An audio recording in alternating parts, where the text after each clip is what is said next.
duqa magaalada minneaplis Jacob Fry oo uu weheliyo Jamaal Cusmaan oo laga soo doorto degmada lixaad ee magaalada Minneapolis ayaa booqday waqooyiga magaalada oo Soomaalida degan ay cabanaysay shalay. Soomaalida ayaa ka cabanaysay amni-darro ku soo korortay xaafadooda oo sida ay sheegeen ka imaanayso dhalinyaro deegaano kale ka imaanaya. Jamaal Cusmaan oo ka mid ahaa mas'uuliyiintii soo gaaray halkan ayaa isagana la hadlay saxaafadda wuxuuna sheegay in arintani sida ugu dhaqsiyaha badan wax looga qaban doono.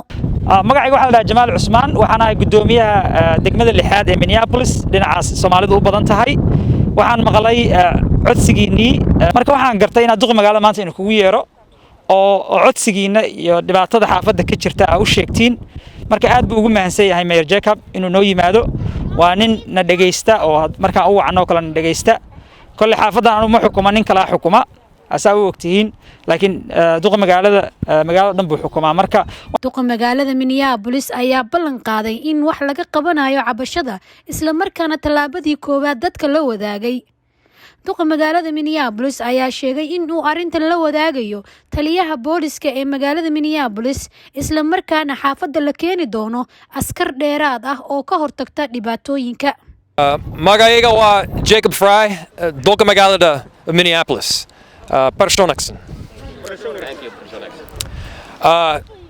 So just recently today, I got word from Councilmember Jamal Osman that you all were experiencing some safety concerns, not just in the last several days, but for months now. And I want to tell you all loud and clear that you deserve to be safe and feel safe in your neighborhood. You deserve to be able to have your livelihoods, your families protected and safe.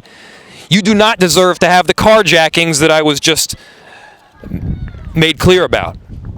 That's unacceptable. And so what I can tell you is we will do everything possible now to help.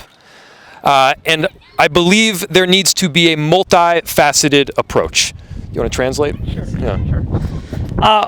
waxaa u turjumayaa wuxuu yiri duqa aad iyo aad baad ugu faraxsanahay inaan imid maanta. waxaad xaq u leedihiin inaad nolol wanaagsan ku noolaatiin, inaad dhibkaan ku jirtiin waa khalad. annaguna haddaan mas'uulnahay magaalada mas'uul baa naga saaran safety-giina. waana ina maqalnay gabadhu waxay noo sheegtay idinku waxaad noo sheegteen dhibaatada ina haysata. waxaan u baahanahay steps inaan qaadno aan nabadgelyada ku sug lahayn degmada.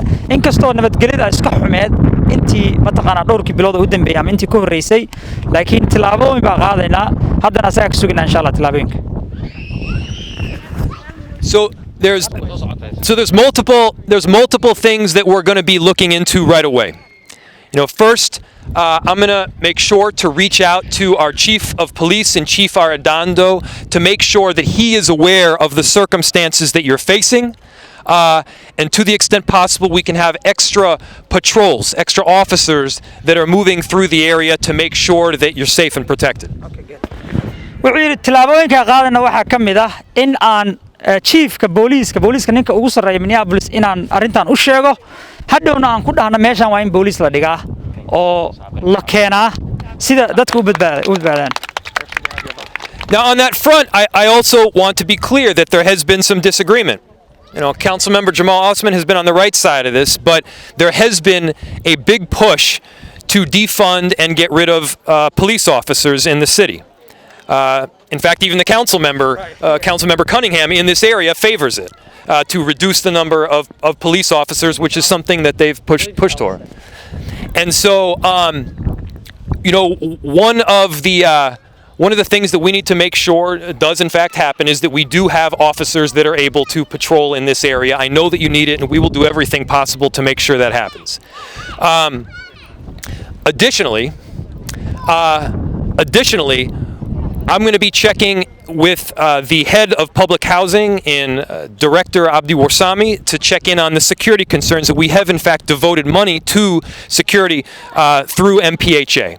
And I want to thank Abdi Warsami for all the work that he has done on that front as well, because it's very much needed. And from what I was just being told, there are some impediments to get there. So we're gonna see what we can do to help. Very good. wuxuu yiri marka hore saa u ogtihiin dad waxa jira raba booliiska inay cayriyaan oo xildhibaanadu ka mid yihiin 13 xildhibaan baa jirta xildhibaanka halkaan haysta xildhibaanada wuxuu ka mid yahay aan rabin booliiskaba inay magaalada joogaan marka wuxuu yiri aniga iyo Jamaalba dhinaca waxaan ka taagnayn saxda ah oo booliiska raba inay magaalada joojiyaan marka idinku calaayay kulli xaal dadka aad dooranaysaa ama dadka la jirtaan waa inay noqdaan dad safety-giina iyo nabadiina xukumi doona wuxuu yiri public housing-ka waxaan la hadlayaa ninka xukumaha oo ah Cabdi Warsame waxaana kaamirooyin baa gelinay lacag badan baa gelinay inay kuwaasna la isticmaalo nabadgelyada xaafadda lagu soo celiyo ayaan suubinana Asmar Cabdi Nuur Nabad TV Minnesota